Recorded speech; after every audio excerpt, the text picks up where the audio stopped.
Welcome back to another UFC fight prediction video. In this video, I'll be predicting the main card fights for UFC Fight Night on ESPN Plus, Benavidez versus Figueiredo. So without further ado, let's get to our first fight on the main card. So in our first fight, we have in the bantamweight division, Gabriel Silva versus Phillips. So look at this fight right here. You got a 5'6" Gabriel Silva versus 5'8". 5'6" Silva versus 5'8" Phillips. So Phillips will have the height.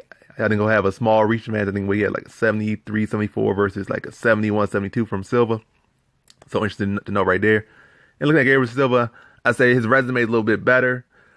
But as you look at how they fight, I think Phillips is the more technical fighter and has more skills. Like he has more tools in his arsenal. So he'll have the height, the reach, the range.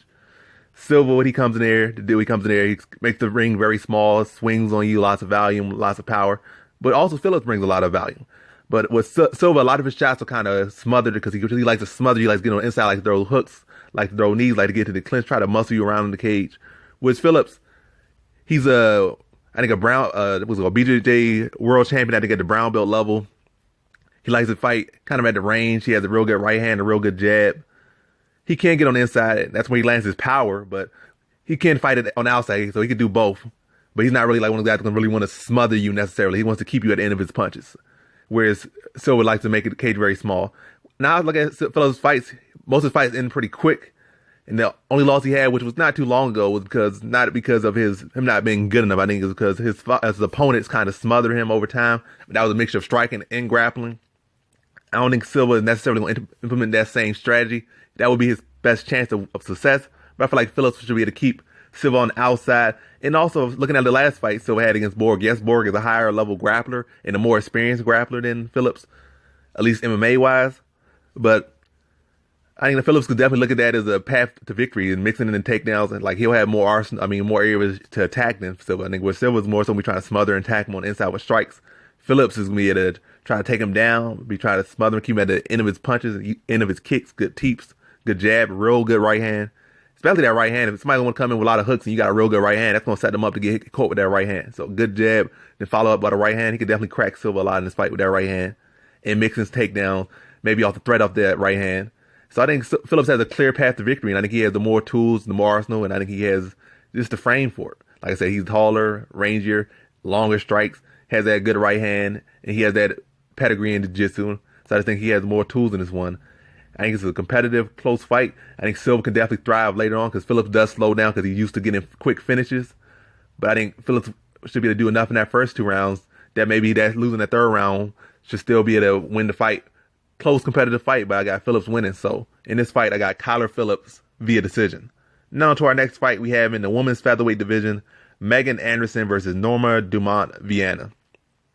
So look at one right here. I don't think Viana really has much to offer Anderson. She does have some decent grappling, but it's not, I guess, so much. If her grappling was that good, I think that'd be a real interesting threat for Anderson. But I don't think her grappling's all that great. I'm not saying it's not bad. I'm not saying she's a lesser grappler than Anderson. Maybe she's a better grappler than Anderson. But I feel like Anderson can neutralize her takedowns, use her significant height and reach advantage over her. I think with Dumont like 5'7" and Anderson is 6 feet tall. That's like what? I'm not even going to do the number. That's a lot of height. Just man, 8, 9, 10, 11. That's like 5 inches of height difference. If I mess up the math, yeah, don't try to quote me on that. But she's giving up a lot of height in this one. A lot of height and a lot of reach. I think Megan Anderson is bigger, physical, and can use that reach and range against it. And also she's more experienced. It's not the case where she's fighting an opponent who has as much experience or is a champion from some other organization. This is some up-and-coming fighter that has a lot of potential going against a fighter that just has the skill, has the pedigree, has the experience, and has the height, the reach. And this far more arsenal than Viana. I think Anderson just picks her apart, uses all her skills, uses all her assets, and just puts on a pretty a clean performance. I'm not going to be dominating Viana being that prospect that she is. She's going to give it a tough fight. But I think Anderson's just going to be the cleaner fighter and is going to have the tools to win this fight. And I actually think she stops her late in the third, like via TKO strike. So in this fight, I got Megan Anderson via third round TKO. Now to our next fight we have in the light heavyweight division, Cutelaba versus Magomed Ankalaev. In the light heavyweight division, if I didn't say it, I'm kind of forgetting things right now, but yeah. Cutelaba versus Magomed. So looking at Cutelaba, he is far more technical than I give him credit for a lot of times, but he's still all that being said, not the most technical fighter. He's gonna go out there, he's gonna smother you, he's gonna take a punch, he's gonna give you punches. He's not a guy that's gonna be out there being a punching bag necessarily, but he is gonna walk forward. He has confidence in his chin and his durability and his strength and his power. And he's gonna walk you down, make the cage very small, just try to beat you up, whether on the feet or on the ground, just manhandling you everywhere. That's what he wants to do. He wants to make the cage small, wants to swing on you, wants to enforce his will on you. That's what Cutelaba does. That's who Cutelaba is. Now going against Magomed Ankalaev, I think Ankalaev can really beat him in every area. I think Ankalaev has more technical striking with kicks, kind of had a semi-karate style, very fast feet, very flexible, very versatile with the kicks. His punches are okay, but his kicks are definitely more dangerous, but definitely he's definitely agile, good feet, can move around and kind of keep Cutelaba from, cutting the cage off on him.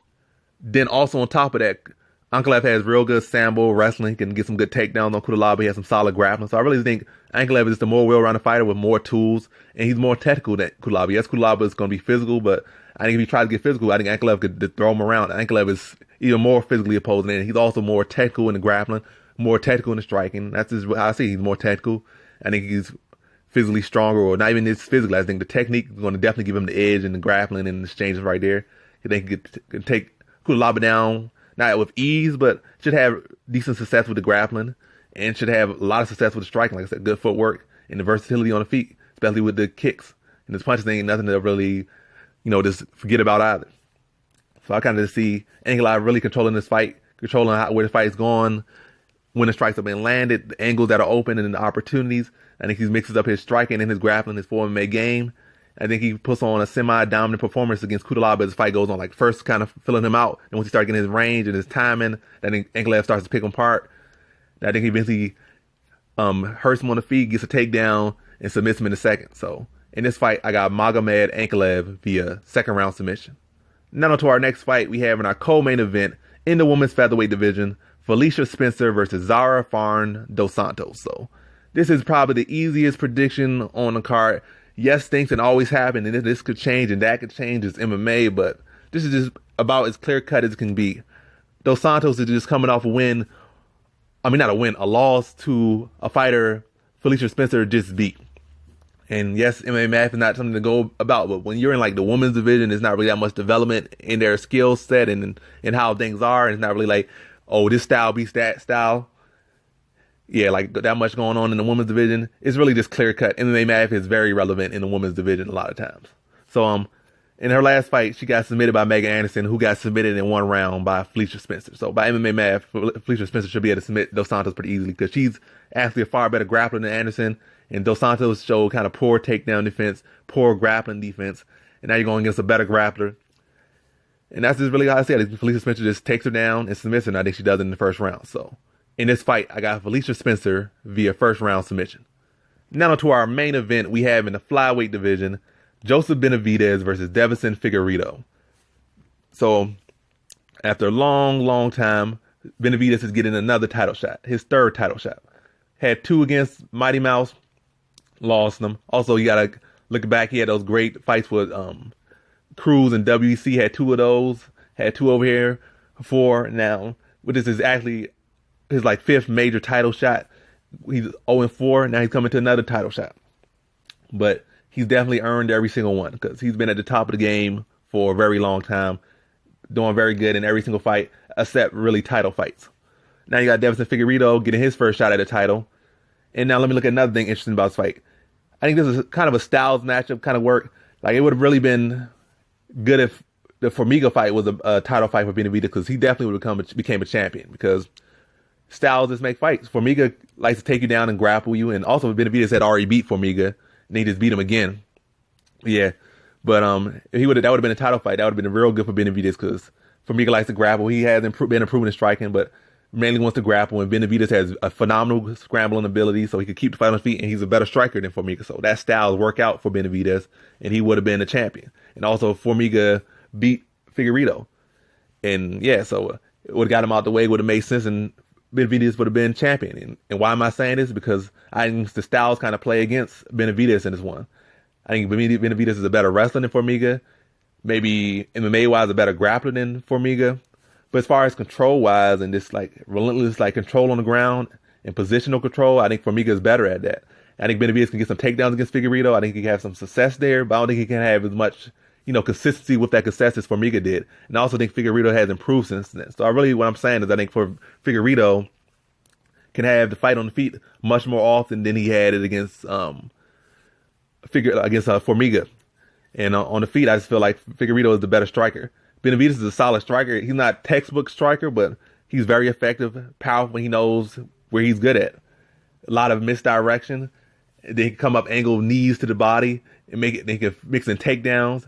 His overhand sets up takedown. Like, really, his whole style is not like textbook striking. It's MMA strike. Like, a lot of stuff, he gets you looking and respecting one thing, and then comes up with a knee. Like, it's kind of similar to Uriah Faber because they train together. A lot of little different things. Like, they might fake you with a takedown and come up with a knee to your chin or a knee to your body. Or they might fake overhand and go for a takedown. Or maybe you're respecting the takedown and come up with overhand. It's like, it might look a little stiff, might look a little bit different, but he has power. He has speed in his hands. And he has this versatility and the skills in these areas that make you respect those things that allow him to open opportunities. But I feel like with Figueiredo, if he's not that worried about Benavidez takedowns and that stuff right there, then he can really just use his power and keep Benavidez at bay and just tag him up. I think that's what's going to be the case. He's not going to be too worried about Benavidez takedowns and his control. He'll be more so worried about the power in Benavidez's hands and maybe give up a takedown, but scramble back to his feet and then just fight him kind of at his distance, like at Figueiredo's distance, not Benavidez's distance. I think Figueiredo has a little bit longer distance with his striking, whereas Benavidez is kind of close distance. That's that maybe coming from some takedown, maybe a little wide overhand, but really that's still Benavidez is trying to get to his actual range. His range is kind of a mid range because that's where he can shoot shots at, kind of get that kind of mid range overhand off. He does have some kicks at times, but mainly he really wants to be that mid distance. That's where he's best at. So I think Figueiredo's range is a little bit longer, and he can generate power from longer ranges because Benavidez, a lot of his power generates from load up shots because you're worried about he loads it up because he knows you're respecting his wrestling. Are you really just respecting everything he brings, and he's kind of awkward with what he does. But yeah, to kind of get to the point, like I said, I think Benavidez definitely has the more well-rounded fighter, definitely much more accomplished. I think definitely, in my opinion, is the better fighter in my opinion. But stylistically wise, I think this fight favors Figueiredo. I don't think Benavidez can control him for too long in this fight. That ain't going to defeat Figueiredo. Just packs more power, and he's just the cleaner, crisper striker. So really, that's how I kind of see goes down. I think close competitive fight through 3. That I think around the 4th round, I think that's when Figueiredo puts Benavidez away, starts to really put that power on him, starts to figure him out, starts to that awkwardness starts to kind of become more clear what he's doing, what he's working with. Then when that happens, like the fight starts to settle down, then I think Figueiredo really starts to find his punches and starts to land him on the mark, and I think he puts Benavidez away in that 4th round. So in this fight, I got Devison Figueiredo via 4th round TKO. And that concludes my fight predictions for the main card of UFC Fight Night on ESPN Plus, Benavidez versus Figueiredo. And as always, thanks for watching.